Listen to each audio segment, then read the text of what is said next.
अस्सलाम वालेकुम नाज़रीन। आज 4 सितंबर 2025 जमेरात का दिन शाम के तकरीबन 5 बजे ने 5:15 हो गए। ਤੁਹਾਡੇ ਸਾਹਮਣੇ ਦਰਿਆ ਸਤਲੁਜ ਦੇ ਹਵਾਲੇ ਦੇ ਨਾਲ ਤਾਜ਼ਾ ਤਰੀਨ ਅਪਡੇਟ ਲੈ ਕੇ ਹਾਜ਼ਰ ਹਾਂ। ਮੈਂ ਇੱਕ ਬੇੜੀ ਦੇ ਵਿੱਚ ਜਾਂਦਾ ਪਿਆ ਤੇ ਪਾਣੀ ਚੰਗਾ ਅਰੂਜ ਤੇ ਹੈ ਤੇ ਅੱਗੇ ਜਿਹੜੇ ਲੋਕ ਬੈਣੀਆਂ ਦੇ ਵਿੱਚ ਫਸੇ ਹੋਏ ਨੇ ਉਹਨਾਂ ਦੇ ਕੋਲ ਜਾਂਦੇ ਪਏ ਕਿ ਕੀ ਸੂਰਤ ਹਾਲ ਹੈ। ਕੋਈ ਬੇਲੀ ਕੋਈ ਸਮਾਨ ਕੱਢਦੇ ਪਏ ਨੇ। ਆ ਤੁਸੀਂ ਵੇਖਦੇ ਪਏ ਉਸ ਆ ਖੰਭ ਤੇ ਕੋਈ ਪੇਟੀਆਂ ਗਈਆਂ ਪਈਆਂ ਨੇ ਤੇ ਕੋਈ ਆ ਪਿੱਛੋਂ ਹੋਰ ਚੱਕਣ ਵਾਸਤੇ ਜਾਂਦੇ ਪਏ ਨੇ।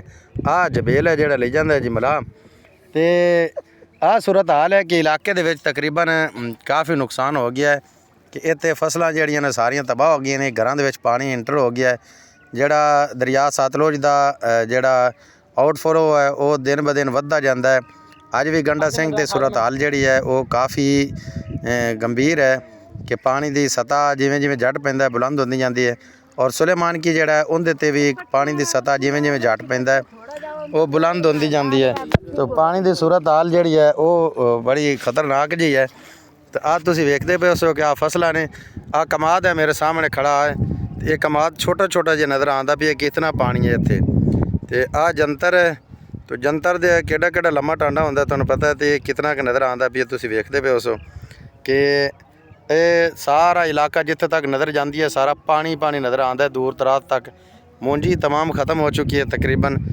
वेखो इत्थे इस तो अगे जिहड़े कुछ आबादियां ने तो उन्होंने लोग अपने घरों के मासूर होते रह गए हैं फसे हुए हैं।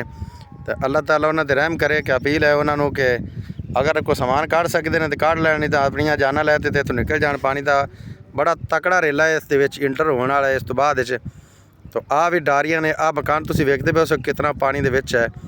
और आ इस तो अगे भी डारियां ने तो ये भी कर्मां वाले जिहड़े दरिया वाले बंदे कुछ उन्होंने मजबूरियां भी ने कि घर छड्डते जाना बड़ा औखा है। तो माल वगैरह तो लोग अपने लै तो निकल गए हैं। घरों के कुछ समान पे ने जिनकी वजह तो लोग अपने घरों के बैठे ने एहतियातन उन्होंने हिफाजत वास्ते। तो अगर अज गंडा सिंह के हवाले नाल गल करिए तो गंडा सिंह तो 3,27,000 क्यूसक पानी जोड़ा है वो आउटफ्लो कर रही है अगे सतलुज के अंदर हैड सुलेमान की वाल। और हैड सुलेमान की भी अज तकरीबन पानी का चढ़ाव है कि 1,22,000 तक गिर गया सी। फिर उनके तो उठता उठता अज 1,39,000 क्रॉस कर गया है हैड सुलेमान की।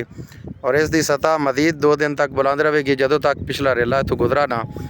और अगे जोड़ा हैड इस्लाम है उत्थे भी 95,000 क्रॉस कर गया।